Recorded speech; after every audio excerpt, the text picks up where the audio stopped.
Something that I would note is just we talked a lot about transfer of power in the election, and it's worth remembering that this president was never given an orderly transition of power. His presidency was never accepted.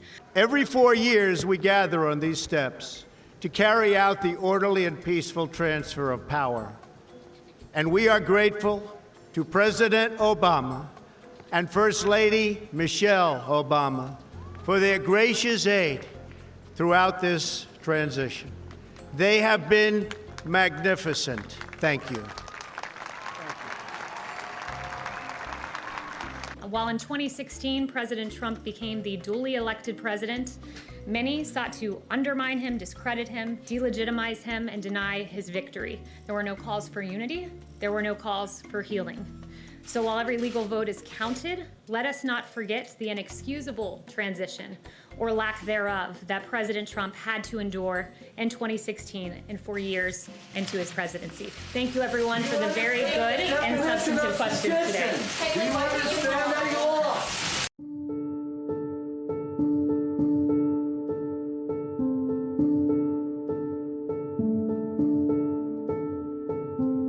I just had the opportunity to have an excellent conversation with President-elect Trump. It was wide-ranging. We talked about some of the organizational issues in setting up a White House. We talked about foreign policy. We talked about domestic policy. And as I said last night, my #1 priority in the coming 2 months is to try to facilitate a transition that ensures our president-elect is successful.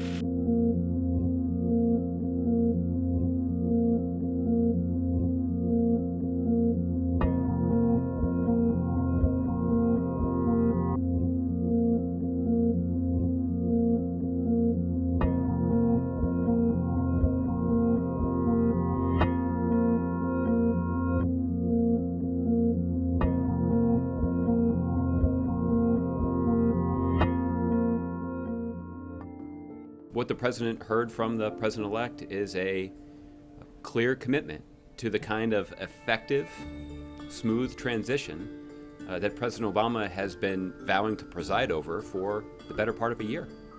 And the president tends to make good on that promise in the 70 days ahead. We want every legal vote to be counted, and we want every illegal vote to be discarded.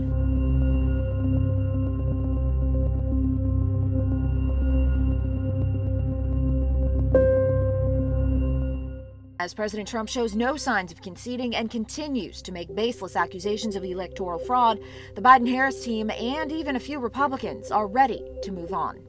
I don't think we're going to see anything that's going to overturn this election, and I haven't seen any evidence of widespread. You know, this is the way our system works. Whether you like it or not, it's time to get behind the winner of the race.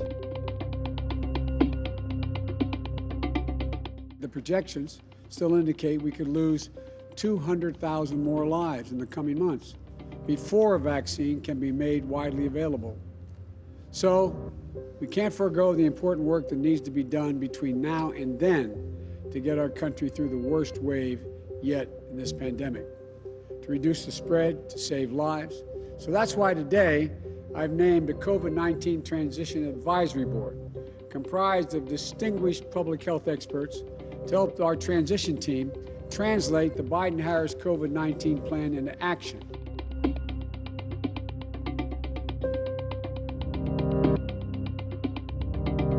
There is a robust and large transition team busy with policy plans, with interviewing potential nominees or candidates for positions. They're doing their work.